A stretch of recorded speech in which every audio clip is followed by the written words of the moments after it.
और विधानसभा में आज खूब हंगामा देखने को मिला है। बड़ी और अहम जानकारी आपको बता दें, नेता प्रतिपक्ष गुलाब चंद कटारिया का बयान सामने आया। इस दौरान सीएम के ओएसडी ने 3 ऑडियो टेप वायरल किए। ये गुलाब चंद कटारिया की ओर से कहा गया फोन टैपिंग को लेकर। ऑडियो टेप कहां से आई, ये उन्होंने सवाल सदन में पूछा। आपने पुलिस को आधार दिया तभी केस बना, ये गुलाब चंद कटारिया की ओर से कहा गया।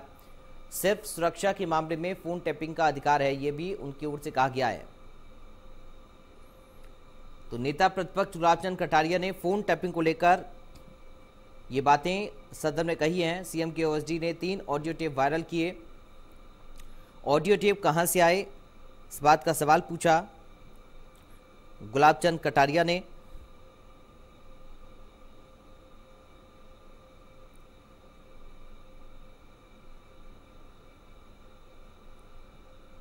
नेता प्रतिपक्ष गुलाब चंद कटारिया ने फोन टैपिंग को लेकर ये बातें कही हैं। नेता प्रतिपक्ष गुलाब चंद कटारिया ने सवाल पूछा है, गौशालाओं को एक भी पैसा नहीं दिया गया, ये सवाल उनकी ओर से उठाया गया।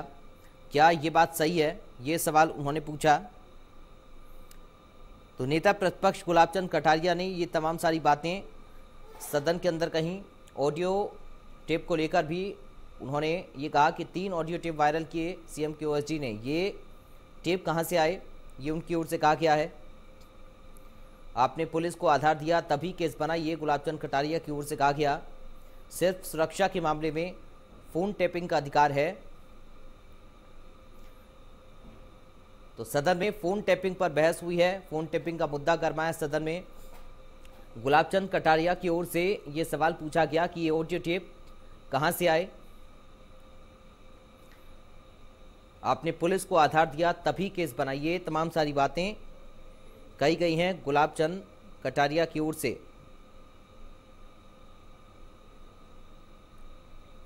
नेता प्रतिपक्ष गुलाब चंद कटारिया ने यह बयान दिया है। बड़ी और अहम जानकारी आपको दे रहे हैं।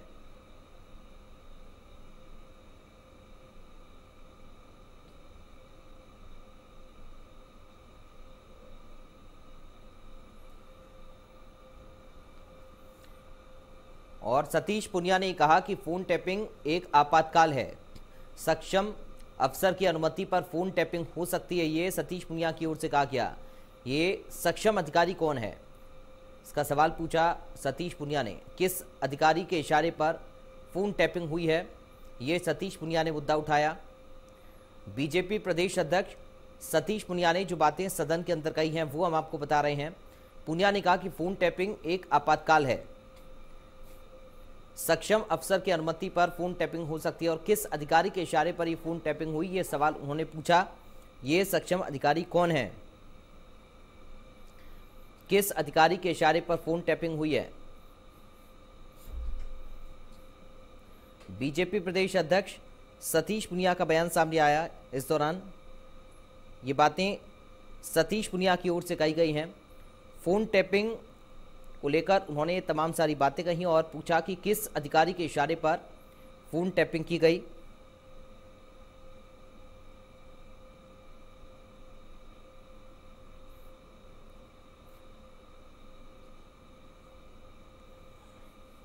तो फोन टैपिंग को लेकर विपक्ष की ओर से ये सवाल दागे गए हैं।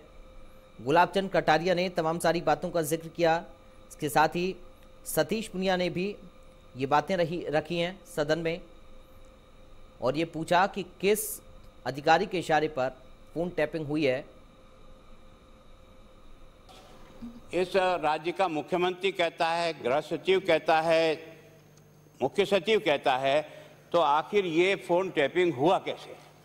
मैं सोचता हूं कि सीएम के जो ओएसडी हैं वो शर्मा मिस्टर हैं, उन्होंने अपना एक 3 वीडियो क्लिप वायरल किया और उस वीडियो क्लिप वायर में ये सब बातें थी कि कौन किससे बात कर रहा है। गजेंद्र सिंह जी ने किससे बात की, भंवरलाल जी ने किससे बात की, विश्वेंद्र सिंह जी ने किससे बात की, क्या बात की और क्या चीज़ आया। वो जब बाहर आया तो आपने देखा कि इसी को आधार बनाकर आपके सरकारी मुख्य सचेतक कोई दूसरा आदमी करता तो फिर भी समझिए तो पूरा सरकार की इच्छा थी। उसके आधार पर इन्होंने जो है उसके आधार पर एसओजी में एफआईआर दर्ज कराई सरकार ने जवाब दिया और ये एडमिट किया कि सक्षम अधिकारी की अनुमति से टेलीफोन टेप किए जा सकते हैं। मेरा प्रश्न है कि ये सक्षम अधिकारी कौन है, और सक्षम अधिकारी एसीएस स्तर का होता है, लेकिन शंका ये है कि वो कोई और अधिकारी था जिसके इशारे पर यह सब किया गया।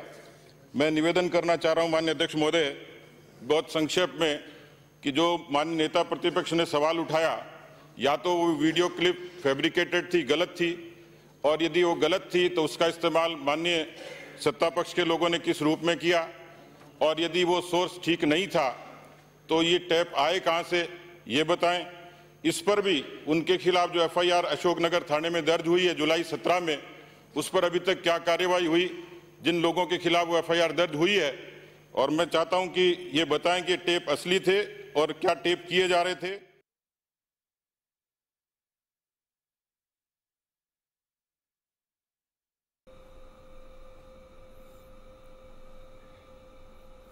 और सीधा आपको विधानसभा की कार्यवाही में लेकर चलते हैं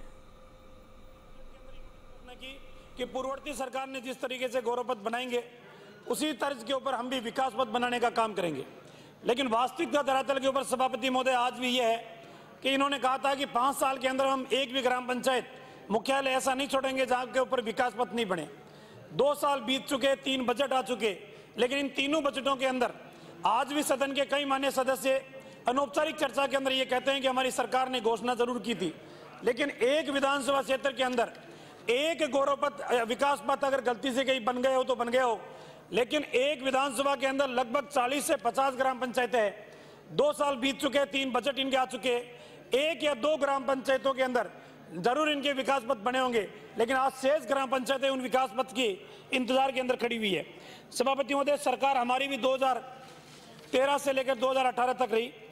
घोषणाएं हमने भी उस समय तत्कालीन समय के अंदर जो बजट था उस बजट के अंदर हमने भी घोषणाएं की, लेकिन हमारी घोषणाओं के अंदर यथार्थ था, हमारी घोषणाओं के अंदर सत्यता थी, और हमारी घोषणाओं के अंदर एक कमिटमेंट इस बात का था कि जो घोषणाएं हमने की है उन घोषणाओं को पूरा करने का काम करें। और सभापति महोदय, 2014 के अंदर जब हमारी सरकार का पहला बजट में जो पेश किया गया 14-15 का, उस समय हमने घोषणा की थी कि राजस्थान के अंदर सड़क तंत्र को सुधारने के लिए 20,000 किलोमीटर की सड़कें हम बनाने का काम करेंगे, 20,000 किलोमीटर से अधिक सड़कों के सुदृढ़ीकरण का काम करेंगे। ये प्राइवेट सेक्टर के अंदर भी पीपीपी मोड के अंदर भी सड़कें बनाने का काम करेंगे। और उसी वादे को निभाते हुए हमारी सरकार ने प्रतिदिन औसतन अगर आप देखोगे आंकड़े उठा के तो लगभग 15 किलोमीटर नवीन सड़कें बनाने का काम हमारी सरकार ने किया। लेकिन इन 2 सालों की चर्चा में सभापति महोदय इसलिए नहीं करूंगा कि इन 2 सालों के अंदर सड़क तंत्र के अंदर ऐसा कोई काम नहीं हुआ जिस काम की चर्चा इस सदन के अंदर की जाए। विकास पथ की घोषणा की गई, विकास पथ की हकीकत मैंने आपको बता दी, मिसिंग सड़कों की घोषणा की गई, मिसिंग सड़कें एक भी अभी तक भी, ये तीसरे बजट के अंदर जरूर सरकार ने मिसिंग सड़कों की घोषणा की है, लेकिन बीते 2 सालों के अंदर एक भी मिसिंग सड़क बनाने का काम नहीं किया। और यहां तक तो यहाँ सभापति महोदय कि हमारे कृषि विपणन बोर्ड के द्वारा जो सड़कें बनाई जाती थी, इन 2 सालों के अंदर कृषि विपणन बोर्ड के द्वारा भी कोई सड़कें नहीं बनी, वो भी जनता के साथ एक धोखा इन्होंने किया।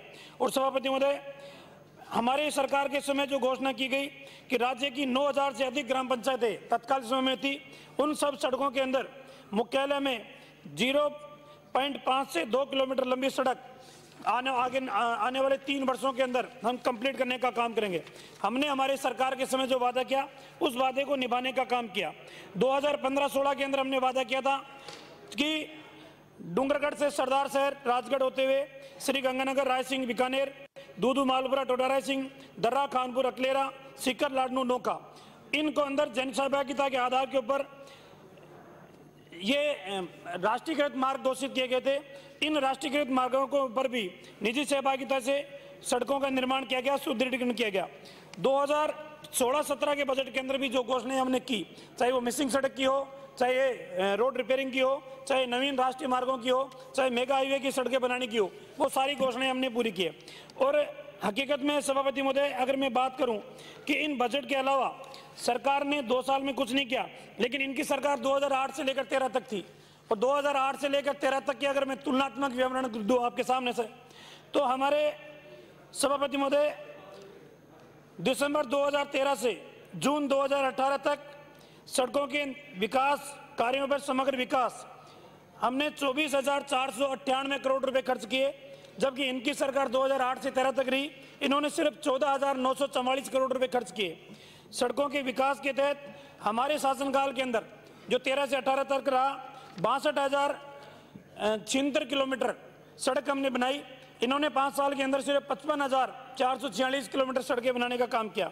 नवीन राज्य राजमार्ग घोषित जो किए गए हमारे शासनकाल के अंदर 5,364 किलोमीटर राष्ट्रीय राज्य राजमार्ग घोषित किए गए। इनके शासनकाल के अंदर सभापति महोदय सिर्फ 174 किलोमीटर के राज्य मार्ग घोषित किए गए। हमारे सरकार के शासनकाल के दौरान डाणी गांवों एवं मजरों को सड़कों से जोड़ने का काम 5,827 और इनके शासनकाल के अंदर सिर्फ 2,506 किलोमीटर। हमारे शासनकाल के अंदर जो मिसिंग सड़कें बनी वो 1,064 मिसिंग सड़कें हमने बनाई। इन्होंने सिर्फ 663 सड़कें इन्होंने पिछले 5 सालों के अंदर बनाई। हमारे मिसिंग लिंक सड़कों का निर्माण 4,420 किलोमीटर किया गया। इनके शासनकाल में सिर्फ 3,300 किलोमीटर किया गया। सभापति महोदय, मैं आपके माध्यम से निवेदन करना चाहूँगा कि आज राजस्थान के हालात ये बने हुए हैं कि जिनके 2 साल के शासनकाल के अंदर हमारी सरकार ने जो सड़कें बनाई थी, उन सड़कों की रिन्यूअल का काम भी ये सरकार नहीं कर रही। इनके भी कई मान्य सदस्य दुखी मन से सदन में भी बोलते हैं, बाहर भी बोलते हैं, एक धेले का विकास का काम इस सरकार ने आने के बाद में 2 सालों के अंदर नहीं किया। आज सभापति महोदय बजट के अंदर देखा, इस बजट के अंदर कि कोई बात तो ऐसी कही गई होगी जो जयपुर जिले को सर्वांगीण विकास को देखते हुए करेंगे। आज भी जयपुर के अंदर झगड़े इस बात के चलते हैं कि इस कॉलोनी का विकास जेडीए करेगा या इस कॉलोनी का विकास नगर निगम करेगा।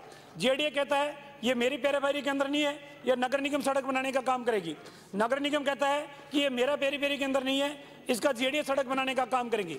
दोनों के दोनों जेडीए और नगर निगम एक दूसरे के ऊपर जिम्मेदारी डालने का काम करते हैं। आज जयपुर के अंदर आप कोई से रास्ते के अंदर चले जाओ, सारी की सारी कॉलोनियों के रास्ते अवरुद्ध नजर आते हैं। और सभापति महोदय, वास्तविकता यही है, इस बजट के अंदर आगरा से लेकर अजमेर तक जो रिंग रोड का काम था वो हमारे शासनकाल के दौरान कंप्लीट हुआ।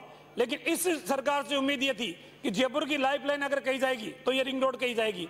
आगरा से लेकर आज भी अजमेर रोड तक की रिंग रोड आधी अधूरी पड़ी हुई है।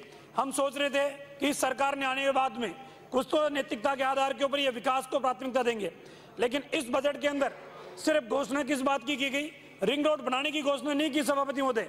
घोषणा सिर्फ इस बात की गई कि अजमेर आगरा से लेकर और दिल्ली रोड तक की जो रिंग रोड है उसकी हम डीपीआर बनाने का काम करेंगे। मैं चाहूंगा कि जयपुर की जो लाइफलाइन बन रही है, आबादी को देखते हुए, कैपिटल राजधानी को देखते हुए, आवश्यकता इस बात की है कि आगरा रोड से लेकर अजमेर रोड तक की जो रिंग रोड अधूरी पड़ी है, सरकार उसकी बजट की माकूल व्यवस्था करे। डीपीआर से काम चलने वाला नहीं है और उस काम को गति देने का काम करे। और सभापति महोदय, एक निवेदन मैं आपके माध्यम से और करना चाहूंगा। आज जिस तरीके से राजस्थान के अनेकों विभाग, चाहे वो एक्शन का ऑफिस हो, चाहे चीफ इंजीनियर का ऑफिस हो, चाहे आपका पीडब्ल्यूडी का हेडक्वार्टर हो, सारे के सारे ऑफिसों के अंदर ठेकेदारों की एक लंबी कतार इस बात के लिए खड़ी है कि 2 साल के अंदर सरकार ने जो काम हमने किए थे उनका भुगतान भी समय के ऊपर नहीं हो रहा। और सभापति महोदय, वास्तविकता यही है कि ठेकेदार भुगतान नहीं करने की वजह से आज कई ऐसी सड़कें जो आधी अधूरी पड़ी हुई है, आज जिनके ऊपर ग्रेवल डाल के डब्ल्यूबीएम की गई, वो डब्ल्यूबीएम के बाद में बीटीबी उन सड़कों को नहीं किया गया। राजस्थान के अंदर एक नहीं अनेकों सड़कें ऐसी है जिन सड़कों के ऊपर आज भी बीटी की आवश्यकता है। मैं चाहूंगा सरकार इनको ठेकेदारों का भुगतान समय के ऊपर करके जो अधूरे कार्य पड़े हुए हैं उन कार्यों को पूरा कराने का काम करें।